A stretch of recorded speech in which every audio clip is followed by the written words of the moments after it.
संपूर्ण मान्यवर जागतिक स्तरावरील अत्यंत प्रतिथयश उद्योगपती ज्यांनी महाराष्ट्राचं नाव संपूर्ण जगामध्ये उंचावलेलं आहे असे सर्व मान्यवर उद्योगपतीच आहे।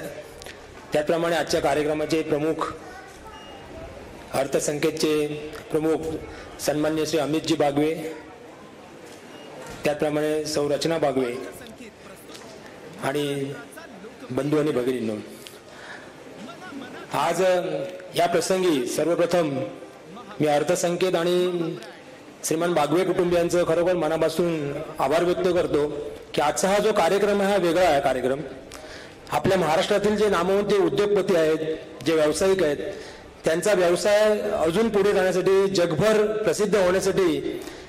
एक आपलं काहीतरी कर्तव्य बनतं की त्यांना कशा प्रकारे सपोर्ट करता यावा, प्रोत्साहन देता यावं, हा त्यांचा मूळ हेतू आहे। आणि या दर्जेदार कार्यक्रमात, या ऐतिहासिक वास्तूमध्ये आज माझ्या लालबागच्या राजा मंडळाचं जे स्वागत, ज्या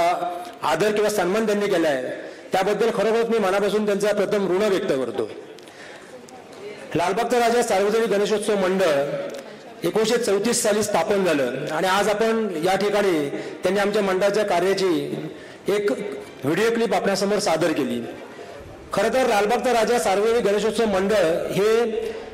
धार्मिक कार्याच्या माध्यमातून समाजातील तळागाळातील नागरिकाला केंद्रबिंदू मानून त्याचा सर्वांगीण विकास कसा व्हावा, त्याला सर्व प्रकारे मदत कशी करता येईल याचाच विचार करून त्या काळच्या पिढीने हे मंडळ स्थापन केलं। आणि आज जवळजवळ 85 वर्षाच्या इतिहासानंतर आज आम्हाला त्यांच्याकडनं ती प्रेरणा मिळाली आहे की आपण गणपती बाप्पाचं पूजन करतो आहोत। गणेश चतुर्थीला गणरायाचं स्वागत होतं, त्यांची पूजा अर्चा होती, 11 दिवसाचा उत्सव साजरा होतो, 11व्या दिवशी बाप्पाचं विसर्जन होतं अत्यंत मंगलमय वातावरणात। परंतु हा उत्सव साजरा करताना आपल्याला एक कर्तव्य असतं, आपलं एक कर्तव्य असतं, ह्या कर्तव्याची विसर तुम्हाला कधी पडता कामा नये, ते म्हणजे या सामाजिक ऋणानुबंधाचं। आणि लालबागचा राजा सार्वजनिक गणेशोत्सव मंडळ गेले 85 वर्ष हेच सूत्र बाळगत आलेले आहे। आज माझ्यासारख्या तरुण पिढीची ही मंडळाची नवीन पिढी आहे, जी पदाधिकारी आहेत, अनेक मुलं, जवळजवळ 4000 कार्यकर्ते मंडळाचे कार्यरत असतात। 10 दिवसाचा उत्सव संपल्यानंतर 365 दिवसामधले 10 दिवस जर उत्सवाचे वजा केले तर 355 दिवस फक्त आपण सामाजिक कार्यामध्ये कसं बांधून घ्यावं हे आम्हाला मंडळाने शिकवलेलं आहे, किंबहुना मंडळाच्या जुन्या पिढीने शिकवलेलं आहे। आणि त्यातूनच आजचे हे सामाजिक उपक्रम जे आपल्यासमोर दाखवले गेले ते आम्ही भक्कमपणे सादर करू शकतो किंवा लोकांसाठी उपयोगी पडू शकतो। रुग्णसहाय्य निधी असो, डायलिसिस सेंटर असो, हे सर्व वैद्यकीय क्षेत्रामधील जेवढी मदत आम्हाला या तळागाळातील लोकांना करता येईल ते एका सार्वजनिक गणेशोत्सव मंडळाच्या माध्यमातून आम्ही करण्याचा प्रयत्न करतो। यामध्ये कोणी असा गॉडफादर आहे, कोणाचा तरी वरदस्त आहे हे आमच्या समोर नाहीये, परंतु लालबागच्या राजाच्या दर्शनाला येणारा सामान्यातला सामान्य भाविक हा मंडळाचा गॉडफादर आहे असं मी मानतो। आणि हे जे सामाजिक उपक्रम आम्ही उभे केलेले आहेत हे आमच्या सर्वांच्या एकमेकांच्या विचारातल्या आदान प्रदानामधून आम्ही केलेले आहेत। त्यामध्ये मग 2005 साली ज्यावेळी या मुंबईवर अतिवृष्टीने काळ आला होता, अशा वेळी या मुंबईची किंवा पूर्ण महाराष्ट्राची म्हणजे अति प्रलयामुळे जे वाताहत झाली होती, अशा वेळी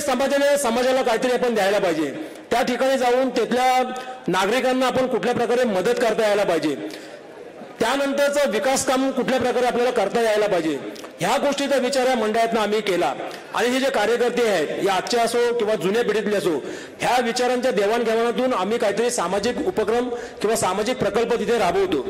त्याच माध्यमातून शैक्षणिक उपक्रम जे आहेत, या समाजातील गरीबातला गरीब विद्यार्थी असो किंवा छोट्यातला छोटा विद्यार्थी असो, तो विद्यार्थी शिक्षणापासून कुठल्याही प्रकारे वंचित राहता कामा नये। त्याला शिक्षणात जी मदत लागेल त्या मदतीमुळे कोणाचं तरी पदवी घेण्याचं शिक्षण अर्धवट राहतंय, कोणतरी उद्योगपती बनण्याचं स्वप्न अर्धवट राहतंय, किंवा कोणाला तरी चांगल्या पदाधिकारी किंवा चांगला सनदी अधिकारी किंवा चांगला शासकीय प्रशासकीय अधिकारी बनण्याचं कोणतं तरी स्वप्न अधुरं राहील, असं होता कामा नये, हा विचार बांधून मंडळाने अनेक शैक्षणिक उपक्रम राबवलेले आहेत। आणि ही जी किमया साध्य होते ते आमच्या सर्वांचा ठाम विश्वास आहे, त्या मंडळाच्या कार्यकर्त्यांनी आजपर्यंत घालून दिलेली प्रथा, मंडळाची शिस्त, मंडळाने अवलंबलेले जे उत्सवाच्या माध्यमातून जे अवलंबलेले ऋणानुबंधांचे प्रकल्प आहेत किंवा समाजाला आपण काहीतरी देणं लागतो, या लालबागच्या राजाच्या चरणी हजारो लाखो करोडोच्या संख्येने भाविक येतात, आपल्या स्वेच्छेने ते या लालबागच्या राजाच्या चरणी दानपेटीमध्ये जो दान अर्पण करतात, हा समाजाचा पैसा आहे। तो समाजातून आलेला आहे, समाजातील तळागाळातल्या बांधवातून आलेला आहे आणि ह्या समाजाच्या निधीचं या समाजातील लोकांना कशा प्रकारे आपण विनियोग करायचा हा विचार आम्ही प्रामुख्याने या ठिकाणी मांडत आलेलो आहे आणि हेच कार्य गेली 85 वर्ष लालबागचा राजा सार्वजनिक गणेशोत्सव मंडळ करत आहे. मला असं वाटते हे जेव्हा उपक्रम आम्ही राबवतो समाजातील नागरिकांना समोर ठेवून त्यांना सर्वतोपरी सर्वांग सुंदर असं मदत करता यावी याप्रमाणे जेव्हा आम्ही विचार करतो तेव्हा मला असं वाटतं की ज्यावेळी एखादा डायलिसिसचा रुग्ण असो, एखादा हॉस्पिटलमधला उपचार घेणारा रुग्ण असो किंवा एखादा ज्याप्रमाणे प्रलयामध्ये ज्याचं नुकसान झालेला एखादा नागरिक असो